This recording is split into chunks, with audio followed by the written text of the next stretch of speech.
அன்புள்ளம் கொண்ட விஆஸ்ட்ரோ டிவி நேயர்களே வணக்கம். நான் உங்கள் அறிமுக ஜோதிடர் வெங்கடேஸ்வரன். இப்ப நம்ம எதை பத்தி பார்க்க போறோம்னா மார்கழி மாத பலன்களை பத்தி பார்க்க போறோம். மார்கழி மாத பலன்களை பத்தி பார்க்கறதுக்கு முன்னாடி எந்தெந்த கிரகங்கள் முதல்ல பெயர்ச்சி ஆகுது அப்படிங்கிறத தெரிஞ்சுக்கணும். இந்த வாட்டி 3 கிரகங்கள் தான் எப்பவும் பெயர்ச்சி ஆகிற சூரியன், புதன், சுக்கிரன். இவங்க 3 பேர் மட்டும்தான் பெயர்ச்சி ஆகுறாங்க. மத்த எல்லாம் அப்படியே இருக்கிற கார்த்திகையில என்ன எப்ப பெயர்ச்சி ஆகுறாங்க அப்படின்னு சொன்னீங்கன்னா அதே இடத்துல தான் இருக்காங்க. இப்ப பார்த்தோம்னா மேசத்துல எந்த கிரகமும் இல்ல, ரிஷபத்துல எந்த கிரகமும் இல்ல, மிதுனத்துல குரு பகவான் வக்ர நிலையில இருக்கார், கடகத்துல எந்த கிரகமும் இல்லை, சிம்மத்துல கேது பகவான், அதே மாதிரி கன்னியில எந்த கிரகமும் இல்ல, துலாத்துல எந்த கிரகமும் இல்ல, விருச்சகத்துல புதன் பகவான் இருக்காரு. மார்கழி 14க்கு பின் புதன் பகவான் பெயர்ச்சி ஆகிறார். எங்க? தனுஷுக்கு. அதே மாதிரி மார்கழி ஆரம்பிக்கும் போதுல சூரிய பகவான் பெயர்ச்சி ஆகிறார். செவ்வாய் பகவான் தனுசுலே தான் இருக்கார். சுக்கிர பகவான் விருச்சிகத்திலிருந்து மார்கழி 5ஆம் தேதிக்கு பின் தனுசுக்கு பயிற்சி ஆகிறார். அதே மாதிரி கும்பத்துல ராகுவும், மீனத்துல சனி பகவான் அப்படியேதான் இருக்காங்க. அவங்க எந்த மாற்றமும் இல்லை. இதனால பொதுவா என்ன நடக்க போகுதுன்னா அரசு சம்பந்தப்பட்ட அமைப்புல மிகப்பெரிய மாற்றங்களும் மிகப்பெரிய போர் பதற்றங்களும் இது உலக ரீதியாவே பார்க்கலாம். இப்ப எல்லாருக்குமே தெரியும் எல்லாம் அமைதியா இருக்கு, அடங்கி இருக்கு அப்படின்னு நம்ம நினைச்சுக்கிட்டு இருக்கோம். திடீர்னு ஏதாவது ஒரு போர் உலக ரீதியாகவோ இல்ல உள்நாட்டு யுத்தங்களோ தொடங்கலாம்.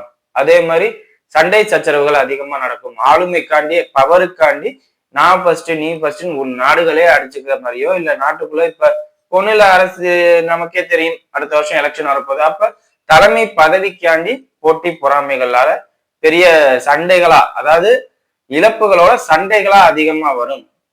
காவல்துறையால எதுவுமே பண்ண முடியாத அளவுக்கு அமைதியா இருக்கிற அளவுக்கு சூழ்நிலைகள் வரும். அப்படிங்கிற மாதிரி விஷயங்கள்லாம் நடக்கும்.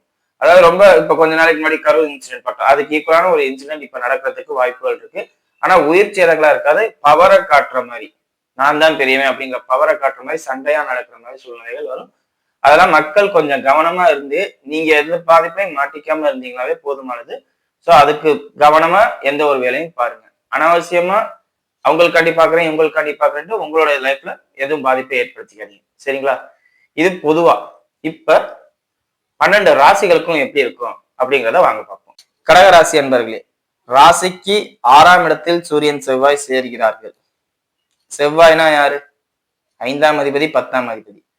அப்ப தொழிலால் கடன் வாங்குறது அப்படிங்கிறத சொல்லலாம். உங்களுக்கு குழந்தைகளால் மருத்துவ செலவு ஏற்படுவது அப்படிங்கிறத சொல்லலாம்.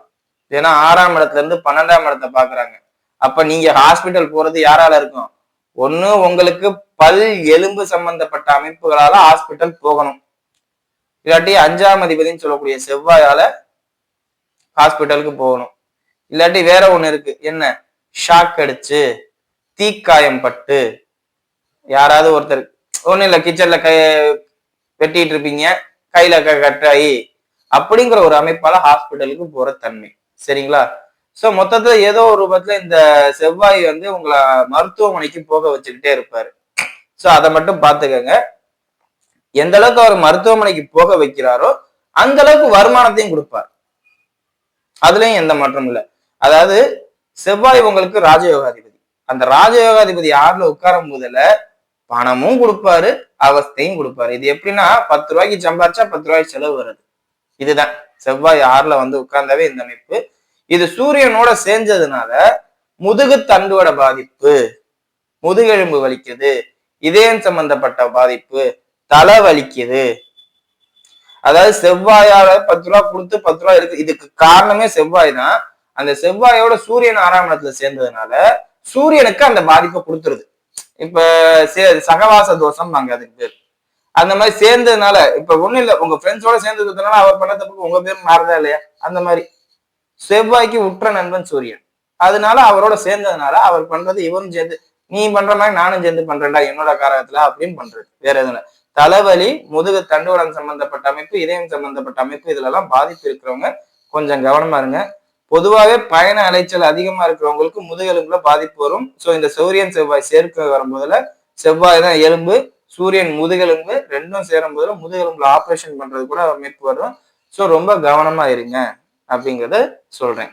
உடம்புக்கு முக்கியத்துவம் கொடுங்க அப்படிங்கிறத சொல்றேன்.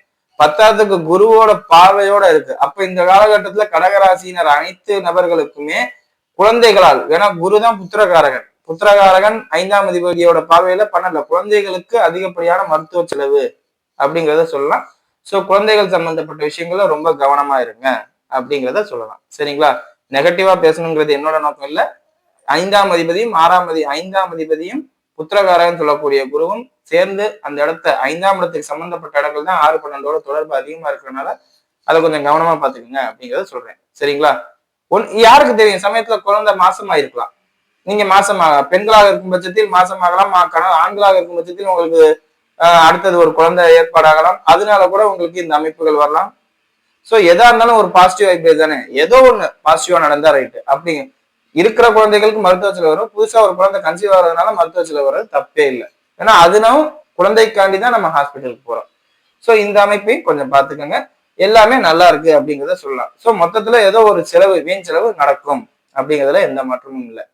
மற்றபடி மாணவர்களாக இருக்கும் பட்சத்தில் படிக்கிற விஷயத்தெல்லாம் முன்னேற்றத்தை கொடுக்கும். அதோட முக்கியமான விஷயம், ராசிக்கு 6ஆம் இடத்துல சுக்கிரன், புதன், செவ்வாய், சூரியன் எல்லாரும் சேர்றாங்க. உடம்புக்கு முக்கியத்துவம் கொடுங்க. அடிக்கடி மருத்துவமனைக்கு போயிட்டு வரணும். தாயாராலேயோ, உடன் பிறந்த சகோதரர்களாலேயோ, இல்லாட்டி தொழில தந்தையாலேயோ, குழந்தைகளாலேயோ, அனைத்து உறவினர்களாலும் இந்த காலகட்டத்துல உங்களுக்கு செலவு வரும். அனைத்து பொருளாதார விஷயங்களாலும் உங்களுக்கு இந்த நேரத்துல செலவு வரும். செலவு வைக்காத ஒரே ஒரு நபர் யாருன்னா சனி மட்டும்தான். மற்ற எல்லாருமே 6, 12 ராகுகேதுவெல்லாம் பிரச்சனையில உள்ளவங்க. சனி ராகுகேதுவை தவிர, பிரச்சனையான விஷயத்தை தவிர மற்ற எல்லாமே உங்களுக்கு நல்லா இருக்கு. சரி, பிரச்சனைக்குள்ளது மட்டும்தான் நல்லா இருக்கு. பிரச்சனை இல்லாம நல்லா இருக்கணும் அப்படிங்கிற கிரகங்கள் அனைத்தும் பாதிப்பா இருக்கு. சோ இந்த நேரத்துல நீங்க எதிரிகள் உங்களுக்கு நல்லது பண்ணுவாங்களா கெடுதல் பண்ணுவாங்களாங்கிறதே உங்களால யூகிக்க முடியாத அளவுக்கு உங்களுக்கு ஒரு குழப்பம் கொடுக்கும். சரிங்களா? வாங்க நட்சத்திர ரீதியான பலன்களை பார்ப்போம். புனர்பூச நட்சத்திரக்காரர்கள். புனர்பூச நட்சத்திரக்காரர்கள் மிதுன ராசிக்கே ரொம்ப பத்தாம இருந்துச்சு. உங்களுக்கு அதோட பத்தாம இருக்குன்னு தான் நான் சொல்லுவேன். தொழிலாலேயோ இல்ல வேலையாலேயோ உங்களை நீங்க மறந்துடுவீங்க. உங்க உடம்புக்கு உண்டான விஷயங்களை மறந்துடுவீங்க. அதிகப்படியா வேலை பார்ப்பீங்க, அதிகப்படியான மன அழுத்தத்தை கொடுப்பீங்க, அதிகப்படியான உடல் சுமையை நீங்க தாங்குவீங்க அப்படிங்கிறத சொல்லலாம். உங்களால என்ன முடியுமோ அதை மட்டும் செய்யுங்க. வேலை, சம்பாத்தியம் எல்லாம் முக்கியம்தான் மனுஷனுக்கு, நான் இல்லைன்னு சொல்ல மாட்டேன். அதுக்காண்டி அதையே பார்த்து நம்ம ஹாஸ்பிட்டல்ல கொண்டு போய் நம்ம பணத்தை கொடுக்கணும்னு அவசியம் இல்லை. பல், எலும்பு, கண், இதயம், முதுகு தண்டுவடம், அடிவயிறு சம்பந்தப்பட்ட பிரச்சனைகள், பெண்களாக இருக்கும் பட்சத்தில் அவங்களுக்குள்ள ப்ராப்ளம், பீரியட் சம்பந்தப்பட்ட ப்ராப்ளம், கழிவு பகுதிகள் எல்லாமே, எல்லா பகுதிகளுமே ரொம்ப கவனமா இருங்க புனர்பூச நட்சத்திரக்காரர்கள். குறிப்பா வண்டி வாகனத்துல போகும்போது ரொம்ப ரொம்ப எச்சரிக்கையா இருங்க. சூரியன் செவ்வாய் சேர்ந்து 6ஆம் இடத்துல இருக்கிறதும், 4ஆம் அதிபதி அதோட சேர்றதும், நீங்க வண்டி ஓட்ட மாட்டீங்க, எவனோ ஒருத்தன் தான் வண்டி ஓட்ட போறேன், அவனே கொண்டு போய் தடுமாறி விட்டுருவேன். சோ ரொம்ப கவனமா இருங்க. கால்நடைகள்ல குறிப்பா நாய்கிட்ட ரொம்ப கவனமா இருங்க. நாய் நிச்சயம் உங்களை இந்த காலகட்டத்துல கிடைக்கும். நாயோ காலமாடோ இந்த நேரத்துல கடிக்கிறது, முட்டுறது, இந்த மாதிரி அமைப்புகள்லாம் நடக்கும். ரொம்ப கவனமா இருங்க. முதல்ல நம்ம உடம்பு, அப்பதான் மத்த எல்லாம். சோ இந்த காலகட்டத்துல நான் உங்களுக்கு படிப்பை பத்தியோ, வேலையை பத்தியோ, சம்பாத்தியத்தை பத்தியோ எதை பத்தியும் பேச போறதில்லை. அப்பா அம்மாவே திட்டினாலும் சரி, திட்டட்டும் அப்படின்னு நினைச்சுக்கிட்டு நமக்கு 3 வேளை சாப்பாடு கிடைக்குதா, நம்ம ஃப்ரீயா இருக்குமா அப்படிங்கிறத யோசிங்க. எனக்கு இந்த ரெஸ்பான்சிபிலிட்டி, அந்த ரெஸ்பான்சிபிலிட்டி, எல்லா ரெஸ்பான்சிபிலிட்டியும் இருக்குதான். ஆனா நம்ம ஸ்ட்ராங்கா இருந்தா தான் அந்த ரெஸ்பான்சிபிலிட்டிஸை செய்ய முடியும். இப்ப நேரம் சரியில்லாத நேரத்துல நம்ம செஞ்சுட்டு அப்புறம் நேரம் நல்லா இருக்கிற நேரத்துல நம்மளால செய்ய முடியலையே அப்படின்னு நம்ம ஃபீல் பண்ணக்கூடாதுல்ல. அதுக்காண்டிதான் சொல்றேன். சரிங்களா?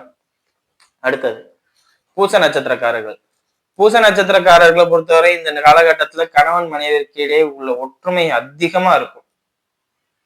சண்டை சச்சரவுகள் இருந்தாலும் ஒற்றுமை அதிகமா இருக்கும். அதே மாதிரி